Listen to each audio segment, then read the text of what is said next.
पुराने समय की बात है। एक राज्य में एक राजा बहुत गंभीर बीमारी से पीड़ित हो गया। तो नमस्ते, आदाब, सत श्री अकाल दोस्तों। उम्मीद है आप सब अच्छे होंगे और अपनों का ख्याल रख रहे होंगे। स्वागत है ज्ञान गंगा में जुड़े रहने के लिए धन्यवाद। मित्रों, आज की कहानी बड़ी दिलचस्प और परिणामक होने वाली है। आइए शुरू करते हैं। हकीमों ने राजा से कहा, महाराज, आपकी बीमारी का इलाज केवल राक्षस के सिर के 3 बालों से हो सकता है। अब राजा और भी परेशान। राक्षस के सर में हाथ कौन डालेगा? तभी एक बहादुर शहजादा आगे आया और बोला, महाराज, मैं आपके लिए राक्षस के 3 बाल लेकर आऊंगा। शहजादा तुरंत अपनी यात्रा पर निकल पड़ा। रास्ते में उसे एक गांव मिला जहां लोग बहुत दुखी थे। उन्होंने बताया कि उनके गांव का शहद और दूध का चमत्कारी फव्वारा बंद हो गया है। शहजादे ने कहा, मैं लौटते समय इसका हल लेकर आऊंगा। आगे बढ़ते हुए वो दूसरे गांव पहुंचा। वहां के लोग भी परेशान थे और तो रहे थे, जहां चमत्कारी अनार का पेड़ सूख गया था। गांव वालों ने बताया कि इसके फल हर बीमारी ठीक कर देते थे। तो वो राजकुमार बोला, मैं राक्षस से मिलने जा रहा हूं, वापस आकर इसका इलाज बताता हूं। लोगों ने एक बेशकीमती चद्दर राजकुमार दी और कहा, हम इंतजार करेंगे राजकुमार। वहां से निकला आगे एक नदी थी। उस पार पहाड़ के ऊपर राक्षस रहता था।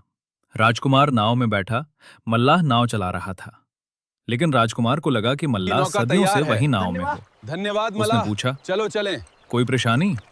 मल्लाह बोला, राजन, मैं इस नाव से चिपक चुका हूं, नीचे नहीं उतर सकता।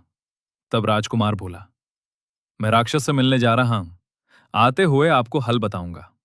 मल्लाह ने कुछ भेंट दी। बोला, मैं जल्दी आना।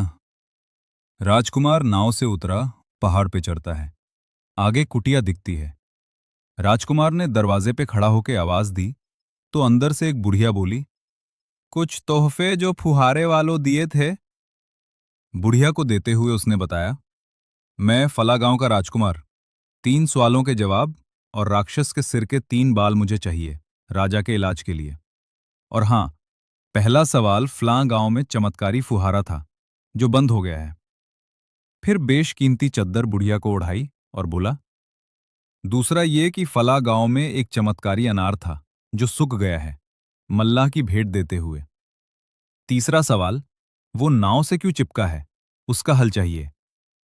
बुढ़िया बोली, तुम छुप जाओ, नाहर आने वाला है, मैं तुम्हारा समाधान करूंगी। कुछ देर बाद राक्षस घर लौट आया और नानी के गोद में सोने लगा। तभी नानी ने पहला बाल खींचा और पहला सवाल पूछा। दूसरा बाल खींचकर उसने अनार वाले पेड़ का हल पूछा। तीसरा बाल खींचकर नाव वाले का हल पूछा गया।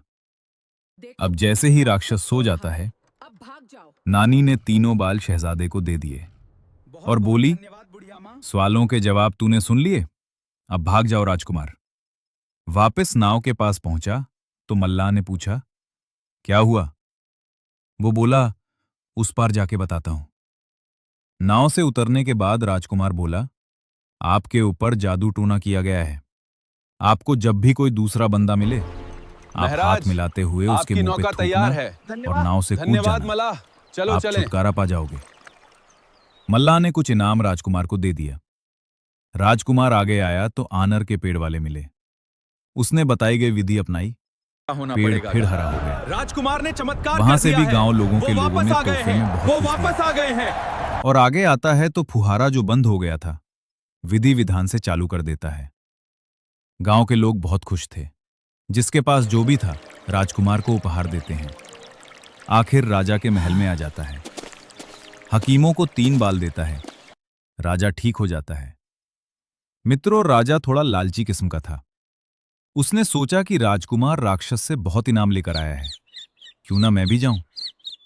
राजकुमार के मना करने पर भी वो नहीं माना और निकल जाता है। लेकिन जैसे ही नाव में सवार होता है तो मल्लाह हाथ मिलाकर राजा के मुंह पर थूक कर छलांग लगा देता है और राजा वहीं फंसा जाता है। राज्य पर राज करने वाले राजा को थोड़े से लालच ने मल्लाह बनाकर छोड़ दिया। दोस्तों, लालच बुरी बला है। हमेशा मेहनत में विश्वास रखो।